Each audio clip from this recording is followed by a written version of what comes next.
오늘은 남편 박진석 의해 하루아침에 맨발로 쫓겨난 고성이 재기를 꿈꾸며 아들 우진을 찾기 위해 발버둥 치던 고성이는 결국 딸 영나를 찾아가 2억을 요구하게 됩니다. 하지만 그 돈은 사실 남편 박진석이 설계한 독이 든 성배였습니다. 자신이 쥐고 있는 수표가 스스로를 파멸로 이끌 도난 수표라는 사실을 꿈에도 모른 채 승리감에 도취되어 복수를 준비하던 고성이. 결국 그녀는 자신의 욕망이 만들어낸 완벽한 덫에 걸려 법과 사채업자라는 거대한 지옥의 입구에 서게 됩니다. 가장 처절한 순간에 마주한 남편의 싸늘한 미소, 그리고 평생을 쫓았던 탐욕이 칼날이 되어 돌아온 고성이의 마지막 추락기를 이야기해 드리겠습니다. 구독과 좋아요를 눌러주시면 영상 제작에 큰 힘이 됩니다. 그리고 좋아요를 눌러주신 모든 분들, 오늘 하루 행운이 찾아올 거예요. 천장에서 떨어진 빗물이 눅눅한 장판 위로 툭툭 불길한 박자를 새기며 떨어집니다. 한평 남짓한 방 안 공기는 습기로 무거웠고 코끝을 찌르는 곰팡이 냄새는 마치 부패한 권력의 뒷마처럼 비릿했습니다. 책상 위에는 화려한 색조 화장품 대신 유통기한이 지나 밥알이 딱딱하게 굳은 삼각김밥과 굴러다니는 컵라면 용기가 널브러져 있었습니다. 그 난장판의 한가운데 고성이는 여전히 몸에 맞지 않는 화려한 명품 재킷을 걸치고 앉아 있었습니다. 한때 가온재단의 이사장으로서 수천억의 자금을 주무르던 그녀였습니다. 이제 그녀의 손에 든 것은 백화점 VIP 라운지의 크리스털 잔이 아니라 다이소에서 산 1,000원짜리 손거울이었습니다.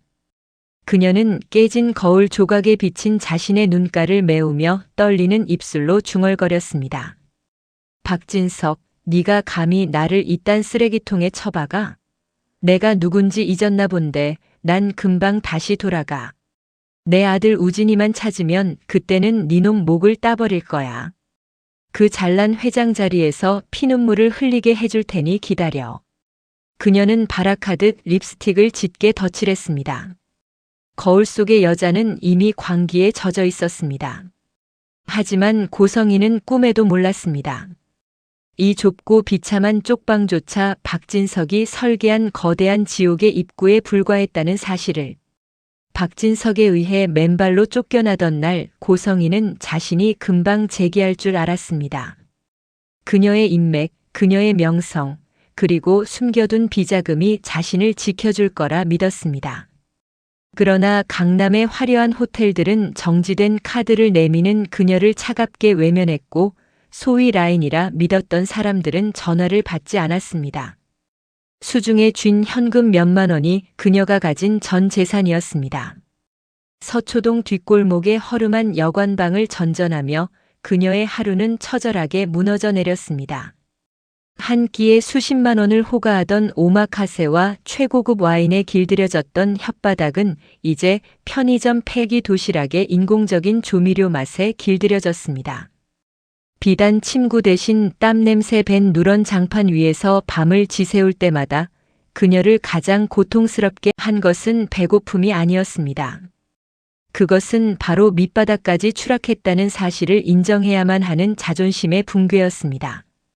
이건 잠깐일 뿐이야. 우진이만, 우리 아들만 찾아내면 박진석의 재산 절반을 가져올 수 있어. 아니, 그 집구석 통째로 내 거야. 그녀는 매일 밤 낡은 샤넬 재킷의 먼지를 털고 소매를 다듬으며 복수의 칼날을 갈았습니다. 그러던 어느 날 그녀의 마지막 생명줄을 조여오는 소식이 들려왔습니다. 아들 우진의 은신처를 관리하던 신복, 신 팀장이 본색을 드러낸 것입니다. 사모님, 아니 고성애 씨. 상황 파악 안 됩니까? 오늘 자정까지 1억 안 넣으면 당신 아들 경찰에 넘깁니다. 박진석 회장이 당신 아들 찾고 있는 거 알지? 빨리 1억 갖고 와. 벼랑 끝에 몰린 고성희에게 남은 선택지는 단 하나였습니다. 고성의 자신에게 가장 만만한 딸 박영나였습니다. 비가 쏟아지는 오후 영나의 작은 웹툰 작업실 앞. 벨이 울리기도 전 영나의 휴대폰에 아버지 박진석의 번호가 떴습니다. 아빠, 무슨 일이세요, 이 시간에? 전화기 너머로 박진석의 낮고 차가운 음성이 들려왔습니다. 영나야, 곧 네 엄마가 네 작업실로 갈 거다. 아마 구걸을 하든 협박을 하든 큰 돈을 요구하겠지. 책상 서랍 열어보면 돈 봉투 있을 거야. 영나야, 2억이야. 네 엄마한테 그 돈을 줘. 그 돈이 네 엄마의 지옥행 티켓인 줄도 모르고 덥석 물 테니까. 아빠의 예언은 소름 끼칠 정도로 정확했습니다. 말이 끝나기가 무섭게 작업실 문이 부서질 듯 열리더니 며칠간 씻지도 못해 헝클어진 몰골에 고성이가 들이닥쳤습니다.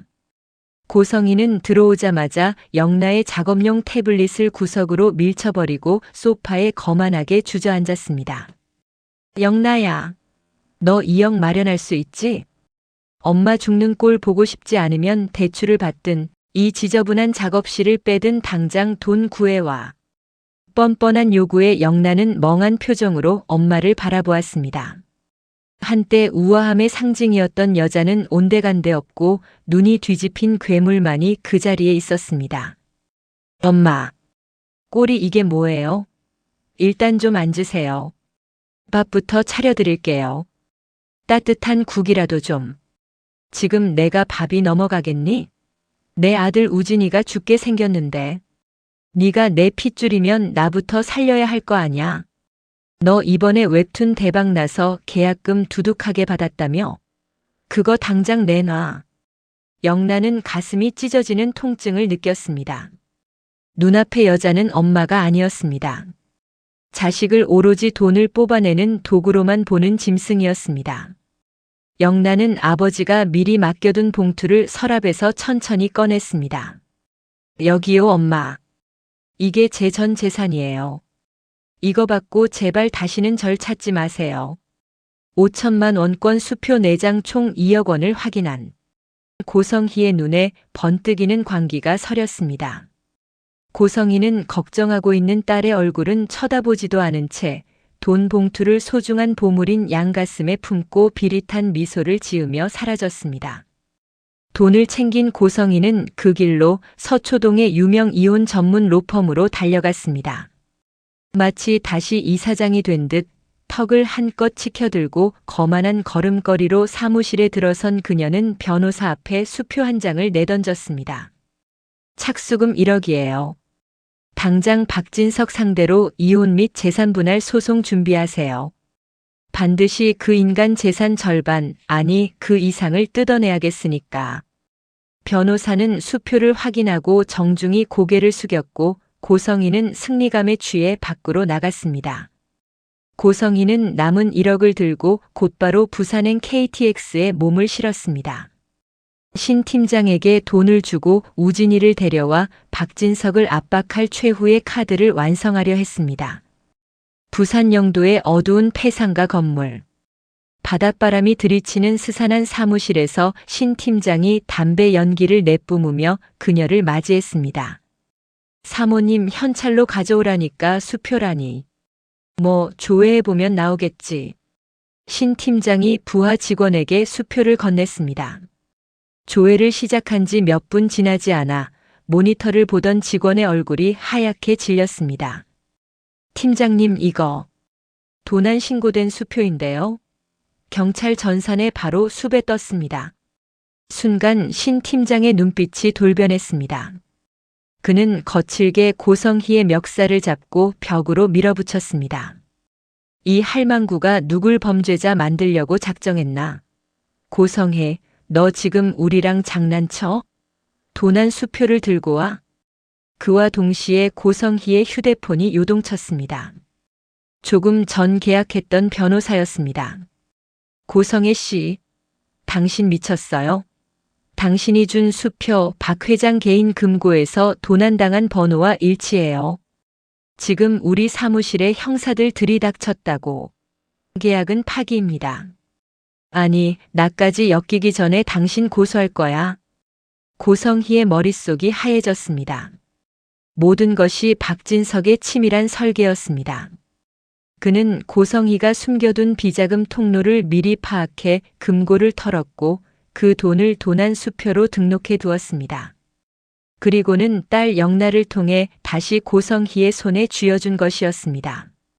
고성희는 결국 자신의 돈을 쓰면서 스스로를 절도범으로 만드는 완벽한 덫에 걸려들고 말았습니다.